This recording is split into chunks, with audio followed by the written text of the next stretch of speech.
Hello and welcome as we continue our look at A.K. Warder's Grammar Guide, An Introduction to Pali. If you're new and you don't already have a copy, there's a link to the source text down in the description.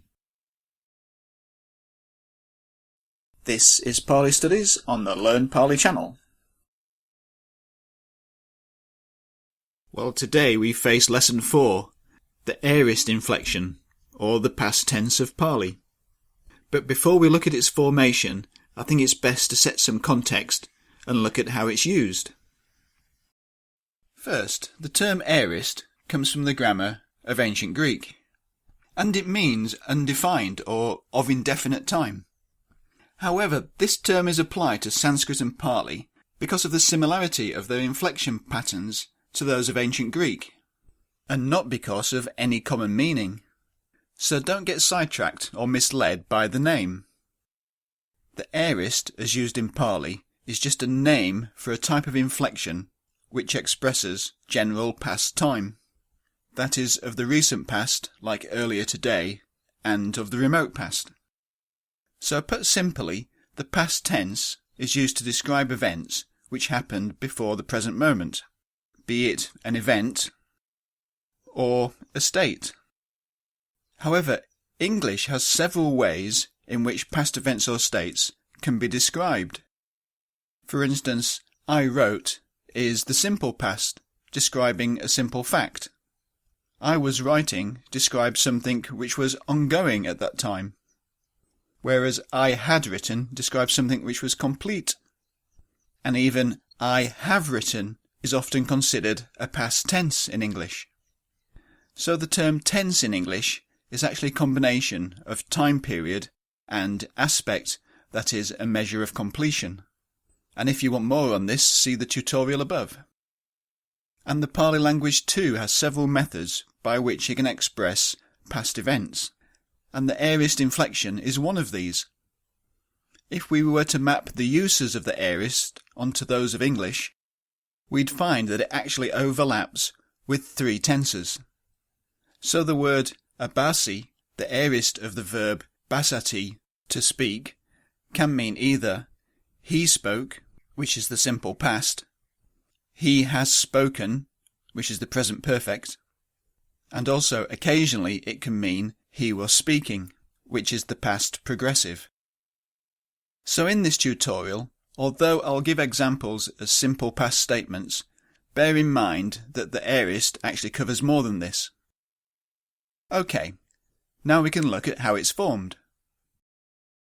Like the present tense, the aorist is marked by specific inflectional endings, but it sometimes also takes an inflectional prefix called the augment, and these are usually applied to a verbal root, but there are many examples where they're actually applied to a present stem.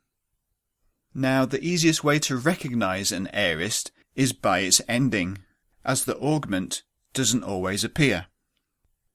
Many students actually find the aorist quite daunting, and this is because, unlike the other tenses, there are several sets of inflectional paradigms by which the aorist is marked. And to make things worse, the way these endings are divided up by scholars and even named varies greatly, and so this can lead to a lot of confusion. Here Warder breaks them down into bite-sized chunks, and in this lesson he presents three such patterns. He doesn't give them names, so I won't either, and he keeps adding more details throughout his grammar guide, so bear in mind that this chapter is not a comprehensive discussion of all the aorist forms.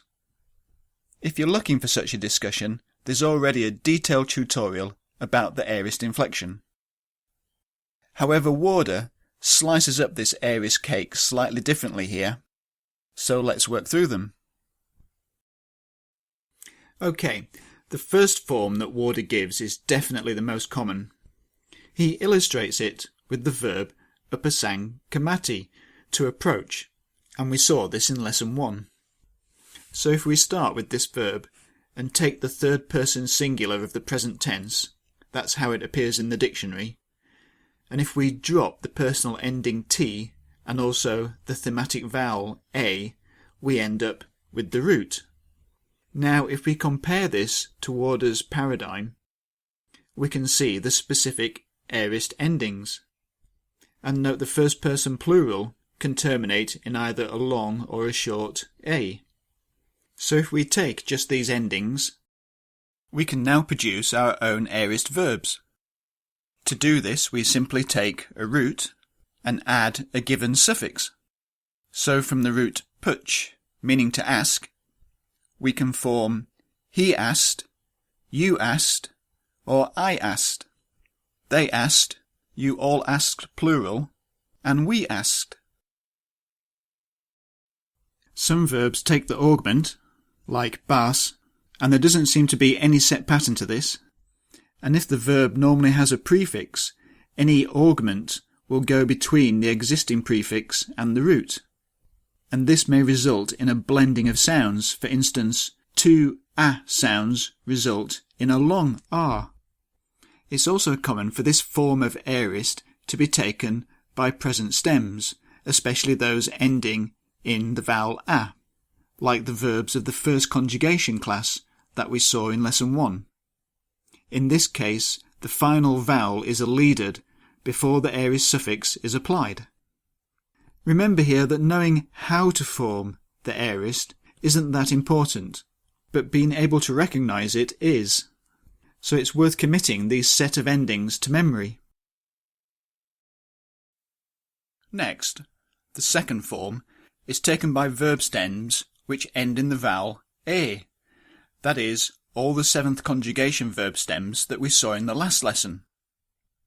Warder gives us dese as an example, and following Warder's system, we add an s to the stem and then apply the suffixes.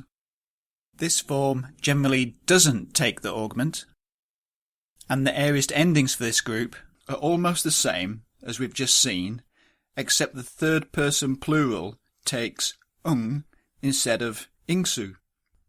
And we can take some more examples as we saw in lesson 3. Although Warder gives the first and second person plural forms, note that they are on the root and not on the seventh conjugation stem, and so they're probably more aligned with the first type of aorist we've just seen.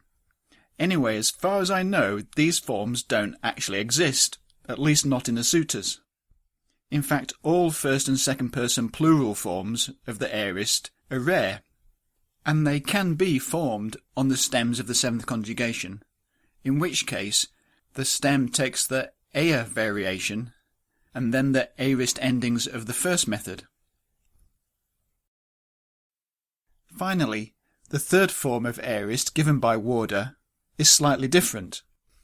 It looks similar to the second form, but is applied to a small group of verbal roots ending in vowels, most prominently long a, and Warder uses the example of car, to do. With this form, first roots are generally strengthened, like we saw with the first conjugation back in lesson 1, and in this case the root car, when strengthened, loses the final r.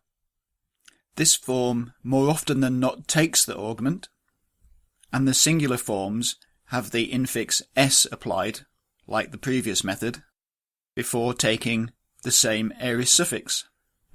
However, the plural forms are slightly different. The strong root is generally weakened, and they don't take the infix s before the suffix, which is now similar to the first form we've seen. Note though, you do get some forms in the third person plural that don't weaken, and in which case they take the s and the ending, like the second form, but these are rare. And if we now look at some other examples, and although Warder doesn't mention them, some roots which end in vowels other than a also take this form. Likewise, the root hu is also similar to this pattern. It takes the augment and is then strengthened before taking the usual aorist suffixes in the singular. However, in the plural it becomes very irregular. The root is weakened back to hu before taking irregular endings in the third and second person plural. and given the amount of irregularity with the aorist forms, many learn these tables by rote rather than trying to figure out the mechanics of the root manipulations. So let's now have a brief look at some examples of the aorist. As usual, the ending of the verb agrees with its subject in person and number, and verbs of the root who tend to be copulars or linking verbs. That is, they link a quality to their subject, and here the subject is implied by the verb ending. Next, Warder briefly outlines some rules of subject-verb agreement when there are multiple subjects to a single verb. These are actually very similar to those of English. For instance, we have I walk in the singular and they walk in the plural, but he walks in the third person singular. But if there are two third-person subjects, like the man and woman walk, the verb takes the plural form. In the collective, English is quite loose. It will allow the herd of cows is milked, or the herd of cows are milked. However, indefinite pronouns, like everybody runs, are always treated as singular, even though they refer to many. And finally, Warder notes, if there's a conflict between person, as in he and I walk, he in third person and I in first person, the first person takes precedence over the second, which will take precedence over the third. As with this example in English, where the verb walk takes the first person form rather than the third person. This might be taxing if we were writing Pali, but as we only wish to read it, it's not so much of an issue. Well, next Warder gives us some more vocabulary to learn, which is followed by exercise 4. You can have a go at this, and I've put the answers to exercise 3 down in the description below. Of course, in the meantime, there are my other tutorials, and next week, in lesson 5, we'll look at personal pronouns.